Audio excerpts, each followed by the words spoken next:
Welcome to Telangana వెలుగు. నేను మీ రాజు. So ఇప్పటికే చాలా మంది రైతన్నలు పంటలు ఎండిపోయి నానా అవస్థలు పడుతున్నారు. ఈ మధ్య కాలంలో సోషల్ మీడియాలో కూడా చూసినాం.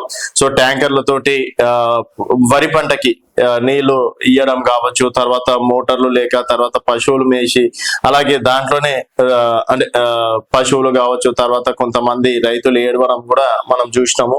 సో ఇవన్నీ ప్రభుత్వం దృష్టికి వెళ్ళడం, తర్వాత రేవంత్ రెడ్డి గారు దీనిపైన ఒక స్టేట్మెంట్ ఇచ్చారు. సో అంటే రైతులు ఎవరైతే పంట నష్టపోయారో, తర్వాత ఎక్కడైతే నీళ్ళ కారణంగా పంటలు ఎండిపోయినాయో అక్కడ రైతులకి ఎకరాకి 8,000 నుంచి 10,000 రూపాయలు ఇవ్వాలి అని చెప్పేసి కూడా ఆలోచిస్తున్నట్టు కూడా తెలుస్తుంది. సో ఎండిన వరికి పరిహారం అంటూ ఆలోచిస్తున్న రాష్ట్ర ప్రభుత్వం ఎకరాకు 8 నుంచి 10,000 నీటి కొరత నేపథ్యంలో పంట వివరాలను ఇవ్వాలని వ్యవసాయ శాఖకు ఆదేశాలు ఇవ్వడం అనేది జరిగింది. అలాగే పంటలు ఎండిపోకుండా కూడా చర్యలు చేపడుతున్నారు. వేసవిలో నీటి కొరత కారణంగా వరి పొలాలు ఎండిపోకుండా ప్రభుత్వం చర్యలు ప్రారంభించింది. ఇటీవల సిఎస్ శాంతికుమార్, కలెక్టర్, ఇరిగేషన్ ఇంజనీర్లు, వ్యవసాయ ఉద్యాన శాఖ వారితో వీడియో కాన్ఫరెన్స్ కూడా నిర్వహించారు. యాసంగిలో సాగు చేసే వరికి నీటి ఇబ్బంది తలెత్తకుండా చర్యలు తీసుకోవాలని సూచించారు.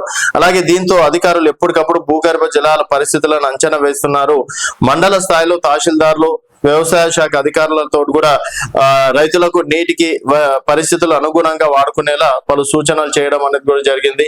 అలాగే రైతు కమిషన్ చైర్మన్ కూడా కోదండరెడ్డి గారు కూడా రాబోయేది ఎండాకాలం, నీళ్లు మనం ఆశించినంత స్థాయిలో ఉండదు కాబట్టి ఎక్కడైతే నీటి కొరత ఉందో అక్కడనే వరి పంట వేయాలని చెప్పేసి కూడా వారు కూడా గతంలో స్టేట్మెంట్ ఇవ్వడం అనేది జరిగింది.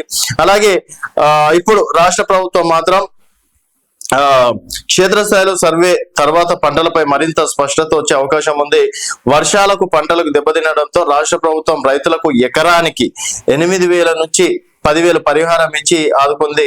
అదే తరహాలో యాసంగి పంటలు ఎండిన రైతులకి ఆదుకునేందుకు ఎకరానికి 8,000 నుంచి 10,000 రూపాయలు పరిహారం ఇచ్చేలా ప్రణాళికలు రూపొందించాలని వ్యవసాయ శాఖ అధికారులు సూచించినట్టు కూడా తెలుస్తుంది.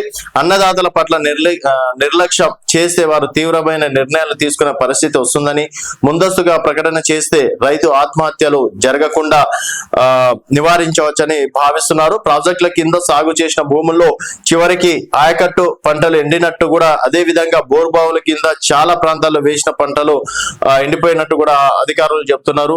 సో వ్యవసాయ శాఖకు మొత్తం ఆదేశాలు ఇచ్చారు. ఎక్కడెక్కడైతే పంటలు ఎండిపోయినాయో అక్కడ రైతుల పరిహారం కింద గతంలో 10,000 రూపాయలు ఇచ్చాము, ఈసారి కూడా 8,000 నుంచి 10,000 రూపాయలు ఇద్దాము.